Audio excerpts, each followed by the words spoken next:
Ayan mga katrabaho. Ayan, nandito po tayo ngayon sa ating medyo nagka-problema tayo sa mga hamba ngayon. Ha?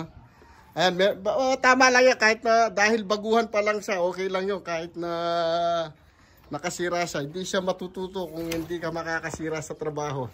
Ganun lang talaga yan mga katrabaho. Kaya lang ngayon, sayang lang yung materials mga katrabaho, pero hindi natin siya pwedeng ituloy na ganito siya mga katrabaho dahil wala sa hulog. Kasi pag wala sa hulog yan, yung pintuan natin mahihirapan tayo magkabit mga katrabaho. Lagay mo yung hulog ng sipit. Ihulog natin. Eto, gaya nitong isa nito, ayan, ihulugan mo yan para maipakita natin sa mga viewers kung gaano tayo ka-meticuloso sa pagtatrabaho, no? O para alam nila. Iyan mo hanggang baba kasi ang pagkukuha ng hulog mula dito kasi ang tama ng pinakadulo ng pintuan sa pinakababa mga katrabaho. Kaya dapat yan ang importante, ibaba mo pa. Kaya pag naghuhulog kayo, huwag kalahati. Kailangan buo yan hanggang sa ilalim, hanggang sa makuha mo yung putin. Tapos pag naghuhulog ka, kunin mo sa basyada dito sa mismong loob nito mga katrabaho. Dahil yan ang tinatamaan ng pintuan mga katrabaho. Ayan. Gaya yan, dahil wala siya sa hulog. Tingnan yung ulo mo, baka mawala sa hulog. Malayo nga. Ayan mga katrabaho. Kaya nakita niya na nawala nga po sa hulog mga katrabaho. Alos nasa 1/4 na po yung wala, no? Kaya hindi ho natin maaaring or babaklasin uli or baguhin natin ito. Hindi ho siya pwede mga katrabaho. Ayan ang importante sa mga trabaho. Dapat ay laging nasa ayos. Kahit na ayan, nakapinis na siya, lang naman yan. Simento lang yan, tsaka araw lang naman yung dyan mga katrabaho. Yan yung kabila, nasa ayos naman yan. Ito, ayan, bali nakapalitada na siya. Labas at loob mga katrabaho, nakakanto na rin siya. Kailangan pa rin siyang gibain mga katrabaho, no? Hindi natin siya pwedeng dayain munang-una yung mga pintuan natin gawa na. Kung makakagawa ka sana ng pintuan na palipit din, pwede, no? Sunod mo na lang siya mga katrabaho. Kaya lang pangit naman kasi tignan pag pinabayaan natin yung ganyan na trabaho. Tsaka unang-una yung mga nagtatrabaho natin ngayon, gaya po ni Sipit, baguhan pa lang siya o nag-aaral pa lang siya. At least meron siyang malalaman na kung paano yung technique ng paglalagay. Oh, hirap ka rito. Kung paano yung paglalagay. O ngayon, alam mo na. Sa basyada, kapag nagsisimento ka, halimbawa, ayan, nabuhusan mo ng simento yung hamba. Bago mo siya iwanan, check mo ulit sa hulog kasi medyo basa pa siya. Kung mawawala man siya, di ko lang alam kung saan siya pupunta, no? Pag nawala, kailangan hanapin mo. Pag nawala sa hulog, ay pwede mo pa siyang itulak dahil basa pa. Pero pag matigas na, doon ka pala mag-check uli, ay wala na. Siyempre, yung simento kasi nagko-compress siya na tumitigas. Kaya pag tumigas na siya, hindi na natin siya pwedeng baguhin, kundi babaklasin na natin talaga. Yan, bali dalawa yung hamba, no, mga katrabaho, yung tatanggalin natin dito sa main door. Ito kalahati din, kung kaya din yung buo, pati itong isa. Iano nyo na rin to. Uy, usog nyo na rin yan. Yan. Mga katrabaho, nag-ano sila, medyo nagsasalitaan silang dalawa. Sinasabi nila, chine-check daw nila kahapon. Nawala daw, no?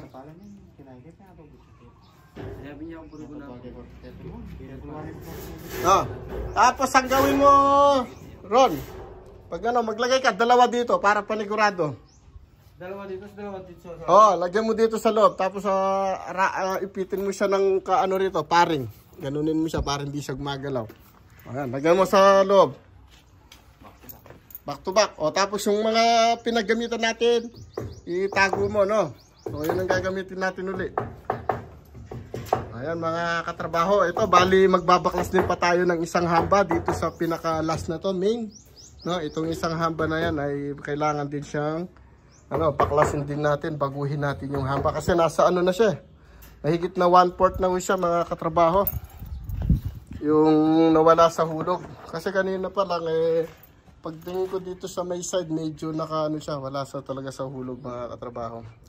Kahit na dayaan mo to, Pag dinaya mo sa pintuan, kasi ang pintuan ay nasa eskwela din. Kahit wala sa eskwela, kung minsan ay lilitaw at lilitaw kasi sigurado yung 1/4 mga katrabaho, halos ganyan na po yun. Lalabas po yung pinakapintuan natin sa taas, ipapasok naman natin dito sa ibaba pag nagkabit po tayo ng pintuan, no? Ayan. Tapos yung dito naman sa, ayan, mga nakatalis na rin to. Yung pang-apat natin. Ayan, oh. Mga katrabaho, malapit na rin tayo dito. Tapos ito, ayan, nagawa na rin ni Boss J yung mga lababo natin, no? Ayan. Bali ito, yero na lang ang kulang natin dito, tsaka yung kisame. Meron pa naman po tayo mga materialis na gagamitin. Kaso ay, yun nga, ay may mga trabaho tayo sa iba, no? Kailangan na natin din libutin o tignan din natin yung mga iba, check natin mga katrabaho. Ayan, pasukin natin. Tapos si Kompogi, ayan, kikisami siya. Kapag tagkano yung pares din to, no? Na, tabulado nito, pares siya, ne? Pares siya, ito. Tapos kung ano yung sukat ng karin, pares niya muna. Kahit again, open. Pares mo na lang.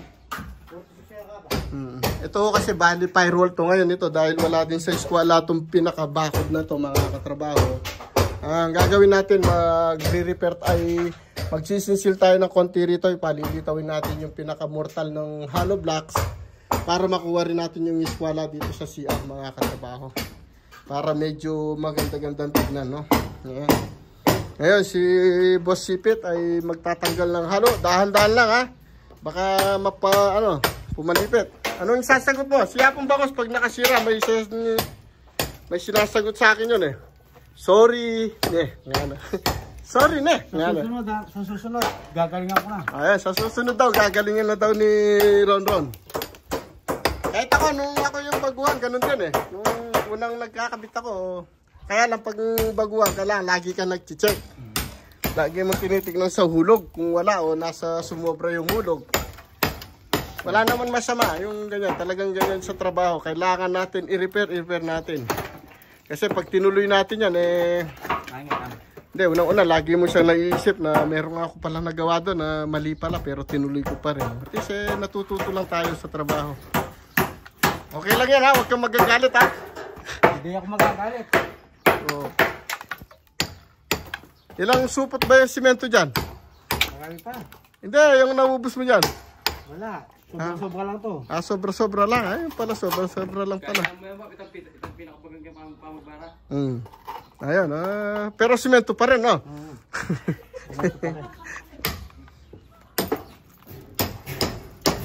Ayan, may mga grease na rin yung ating mga bintana, mga katrabaho.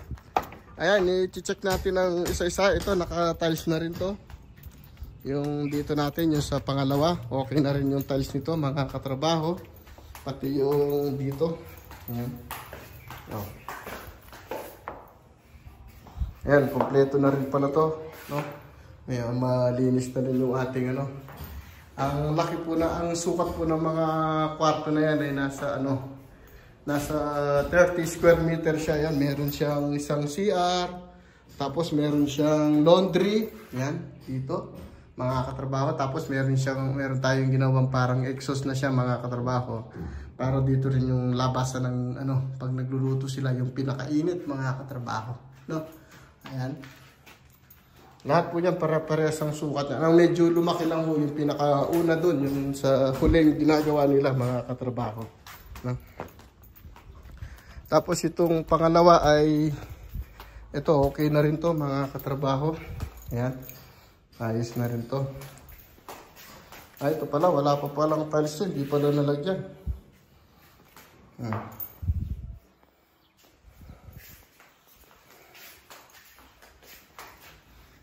Tapos yung kisame, ito meron na rin sa labas. Yung pangatlo ata meron na rin, no? Ito meron na rin pala. Bali, pangatlo na yung meron nating kisame tsaka pintuan, no? Ayan. Yung mga pintuan natin, ito, nakakabit na rin pala to. Ayan, o.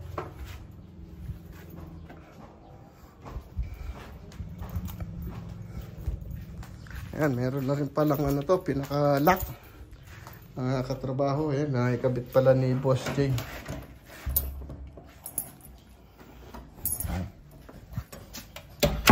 Ayan, oh.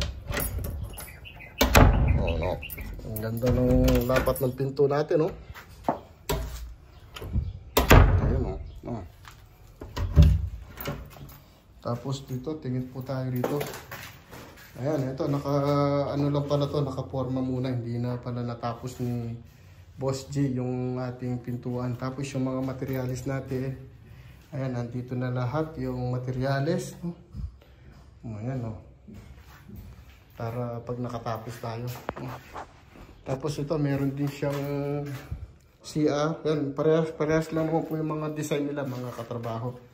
Tapos may sarili tayong laundry. Ay, ano, ayan, yung labasan ng tubig niya, mga katrabaho, yung pinaka-manhole, no?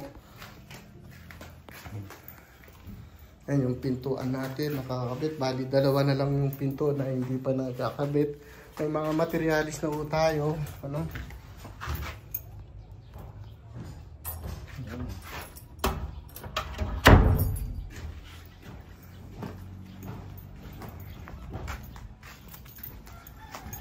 Okay, punta muna tayo sa Barangay Gatchawin. Doon naman po tayo sa swimming pool. Ito, Barangay Paralaya po tayo, no? Ron, yung laser mo doon, nakailaw. Yung laser, nakailaw. Tidak ko nito. Hindi mo pinatay, tapos balik mo. Paghapon yung ano, linalak mo yung pintuan doon. Na? Sige. Okay, mga katrabaho, hanggang dyan. Ito yung naging ano lang siya, naging mali or babaguhin natin dahil wala sa hulog talaga. Inuulit natin, ha? Mga pagbaguhan po tayo hanggang maaari, pwede naman po natin ayusin yung ano.